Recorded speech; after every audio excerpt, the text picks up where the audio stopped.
And welcome back to the AM Drive, live on 12-Ounce Sports. I'm bringing a special guest, a returning guest for me, a new guest for this show, Cody Felger of the Bring the Juice Colts podcast. And this is presented by Fanatics.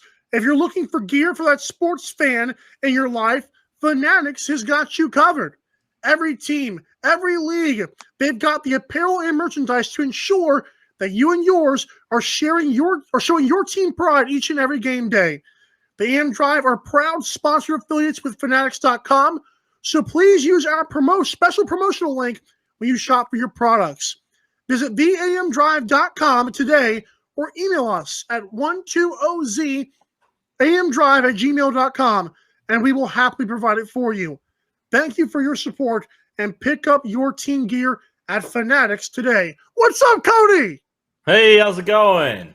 I'm a Colts fan. Hey, it's good to have another Colts fan here. I feel like I'm not alone anymore in this stuff. I'm having a great time. I heard that Carson Wentz and Quentin Nelson are back.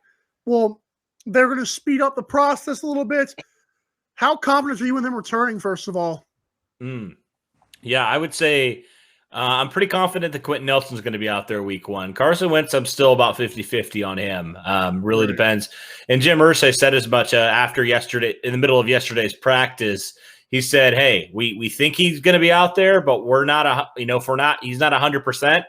Hey, we're not going to make him go out there. We're not going to force him to go out there, which is great to see because if you remember a couple of years ago, Andrew Luck goes out there in a meaningless week 17 game and look what happened. He didn't have to be – he probably should have had surgery at that point. So great to see the Colts are learning lessons from the past. I have a question for you, Cody, because I like that we are learning lessons. I believe that the Colts have had a fantastic offseason in adding Carson Wentz, although be it the injury bug that he sometimes has. We had a great draft as well, in my opinion. Michael Strachan, I believe is how you say that name. Like our 7th-round kid is a beast. He's showing up big-time cornerbacks. How do you rate it? How do you like our draft class as part of the offseason?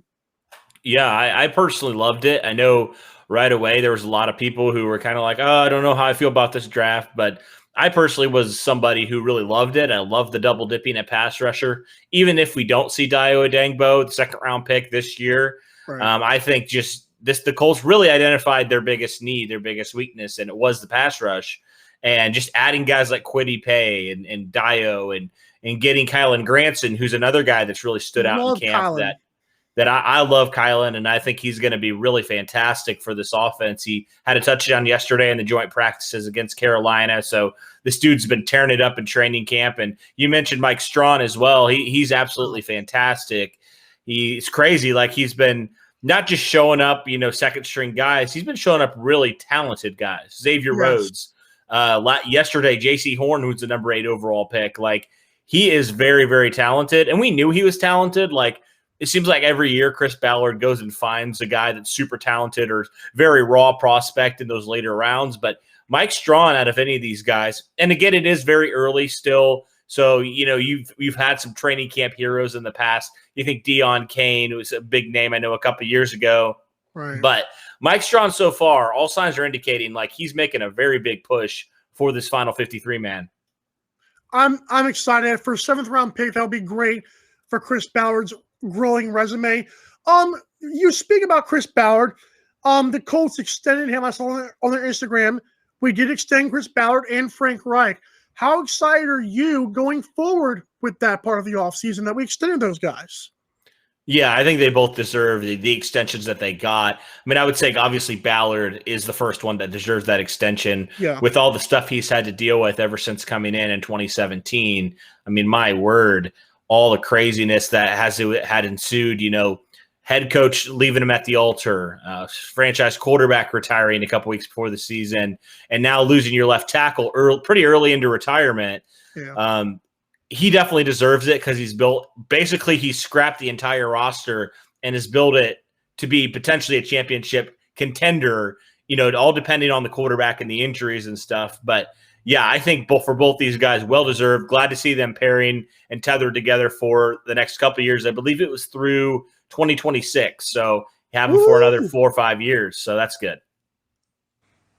Cody, nice to meet you. I know that you and Mike have this bond here, but I, as a college football fanatic, I have been burned by Sam Ehlinger one too many times. I've bet Texas because of him. I've bet him to win the Heisman. And convince me if it's not Carson Wentz in week 1 and Sam Ehlinger that I'm ready to get hurt again. Well, I will say this. He is definitely well more mature beyond his years. I'll just say that. Like, for most rookie quarterbacks, it's very, very fast year one. With a lot of rookies, it is. But for him, he's got so much starting experience at Texas, right? Even compared to Jacob Eason, who he's kind of competing with for that potential starting quarterback spot or backup when Wentz does return. But, Ehlinger, nothing like stands out in terms of like physical abilities, but the dude is just a winner. He knows how to win. He knows how to come in those clutch moments. He's done it for so long. And so I was on the Eason train for a long time because I do feel like his potential is a lot higher. He's got a lot bigger arm and things like that. But you know what? I'm not looking at for the franchise quarterback. Hopefully Wentz can be that.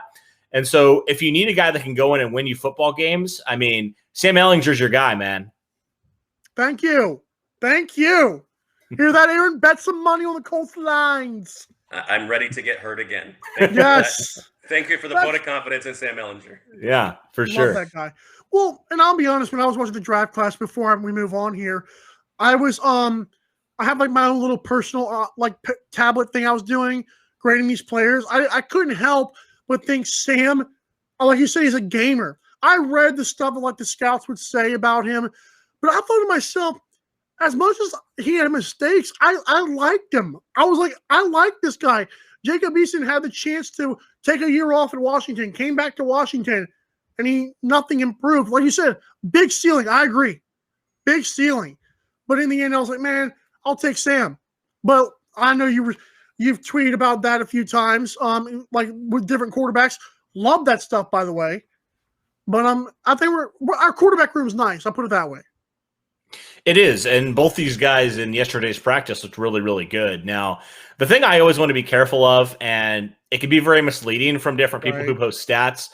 Some guys will get more second team run than first team run. So like sometimes stats can be very misleading in that way. So I always want to be like, okay, how do they look against, the ones, what happened there? And, I thought both those guys had really, really good practices, but I think Eason is obviously the more raw prospect at this point because really the guy's only had 13 games of starting experience. So I think it's hard to judge him right now. He's more of an unfinished product than Sam is at this point. And so I guess it goes to personal preference. Like, do you prefer a guy who maybe can make all the throws, but just needs some more starting reps? Or do you want a guy that's, maybe not as physically gifted, but has a lot more starting experience? And so it really comes down to your preference. I'm personally always going to go with the guy who has a higher ceiling, so that's why I would go with Eason, but I could see the argument for both ways. Honestly, I don't really care. As long as he's helping us win football games, doesn't matter to me. Right. And since you brought up that, I'll ask you this. This is not like out of the realm, but 3 quarterbacks on the roster, you think the Colts would do that? I could see that. Yeah, I could definitely see that. They did it a couple of years ago. So it's not out of the realm of possibility. You're right. I could see them definitely doing that, especially if both these guys show out in the preseason. It's like, why wouldn't you? Why would you risk a Sam Ehlinger or a Jacob Eason potentially getting claimed off the practice squad? Maybe you do protect them on the practice squad. I'm not entirely sure. But yeah, I mean, I would be perfectly fine, because we know as much as I love Carson, I'll admit he's had some injuries in the past. And so you just never want to be too careful with that. Obviously, this injury was nothing that he could have done. It was just kind of a freak thing. But yeah, I would like to have as much insurance as I can at quarterback because there's a lot of uncertainty right now with it. I mean, a lot of potential for sure. But until I see Carson Wentz going out there and making sure, he's going to be fully healthy, I'd probably keep 3. Yeah. I like your analogy there. Cody Felger, the Bring the Juice Colts podcast.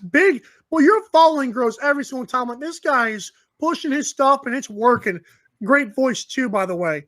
Thank you. I don't have my Peyton Manning Hall of Fame shirt or my Andrew Luck jersey right now. Did you finally wash it? You know what? You guys are killing me with that stuff. I'm not, whatever, even if I did wash it, it's not as clean as the way Cody is decked out in I call it his Colts corner right there.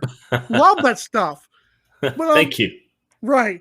Cody, I have a question because this will, if people are done with the Colts talk, good, because we are too.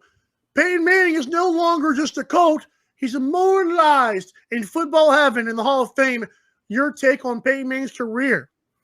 Oh, man. Peyton Manning is the reason why I'm here today. I mean, Peyton Manning, he revolutionized the game, yes, but he also made me a fan. Like, nobody in my family was a Colts fan, really. And then, when fifth grade Cody watches Peyton Manning go to the Super Bowl and win, and then I'm a Colts fan ever since. So, yeah, that dude, I mean, and when they say he literally built Lucas Oil, he literally did. Like, he is the reason why the Colts are still in Indianapolis today. And so, well-deserved. And I think they said it took like 13 seconds for the committee to unanimously vote Peyton Manning in. I thought that was a little bit too long. He should have got in. No question. No seconds debating. He should have got in. Maybe they should have just. Don't worry, Tom Brady will break that record too. Oh my Lord! Quit. Hey, as much as I despise Tom Brady, being a Colts fan, I grew to hate Tom Brady. I will say I love what they've done for the game. I also love the fact they're friends off the field. That's kind of cool. Mm-hmm. It seems like the fact Tom Brady showed up, like he looked weird, but he showed up to that Colts Hall of Fame thing, or to the Peyton Manning's Hall of Fame. That was awesome. Amazing to see that. Mm-hmm. Yeah, as a fan, I used to hate Tom Brady, and I'm not really a huge fan, but okay, I have to respect the guy at this point. Like, he's doing stuff that no other person's done. If I call myself a football fan, I've got to recognize and take my bias out of that and just respect that, because it's definitely impressive what Brady's able to do, albeit with a super team last year. But nonetheless, I mean, he won another Super Bowl. Like, I have to give the guy credit. And he might win another one. Well, come on now. So actually, I wasn't going to talk about that, but we'll get to it because we got about 3 or 4 minutes here. Let's talk about it. Super Bowl sleepers or contenders? What are we doing here? Who are some teams that you're gearing towards? Are we looking at the Titans? Well, who are we looking at for the Super Bowl, at least in the AFC? Okay, so for some sleepers, I certainly think Cleveland has everything to do. Yeah, they are so talented everywhere. And I really feel like they have a really good shot at the Super Bowl. I really do.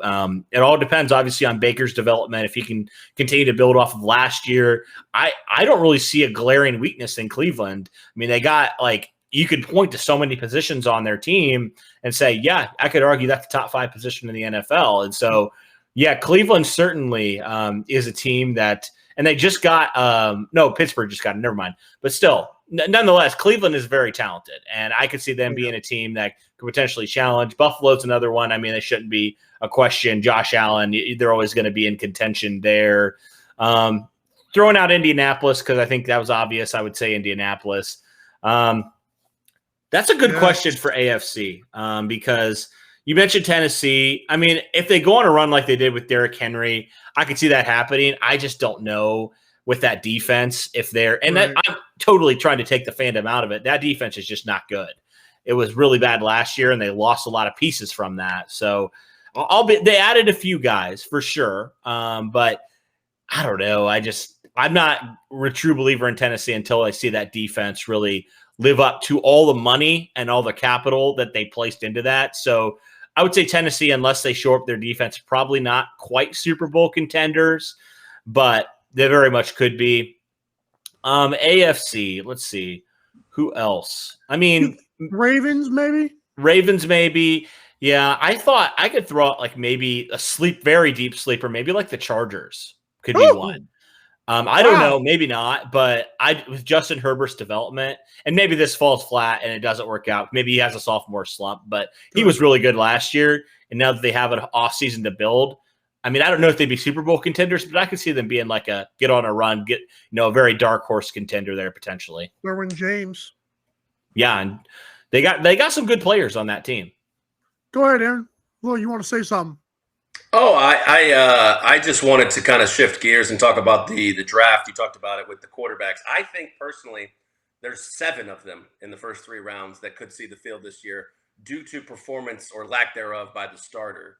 I think Kyle Trask is probably not going to see the field in Tampa Bay, but I'll list them off for you. Obviously, the first round picks we know about, the 5 in the top 15, Lawrence, Wilson, Lance. You have Fields, you have Mac Jones, And then I'm also talking about Kellen Mond and Davis Mills with the Texans and with the Vikings. Well, which of those 7 do you think could see the field first? Because the guy in front of them just can't get it done. Yeah.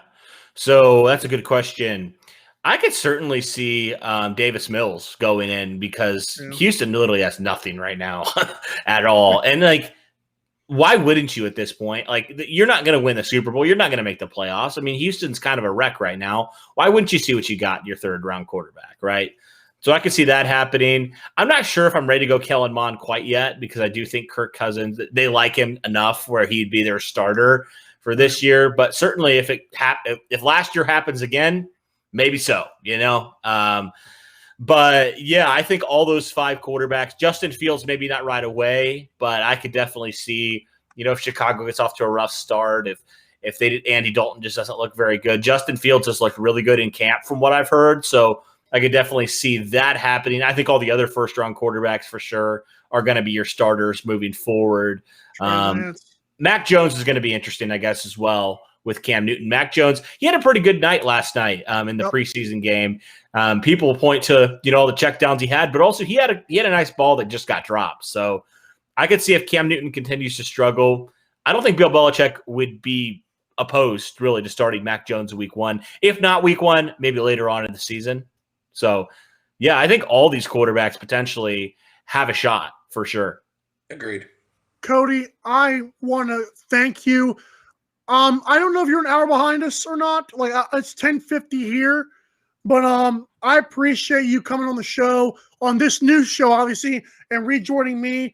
I love hearing a Colts fan as eloquently spoken as you are. It's fun. Shout out to Bring the Juice Colts podcast. Thanks for everything you do, bro. Yeah, appreciate it. Thanks for having me on again. It was a lot of fun. Yes, Thanks, sir. I'll see you around. All right.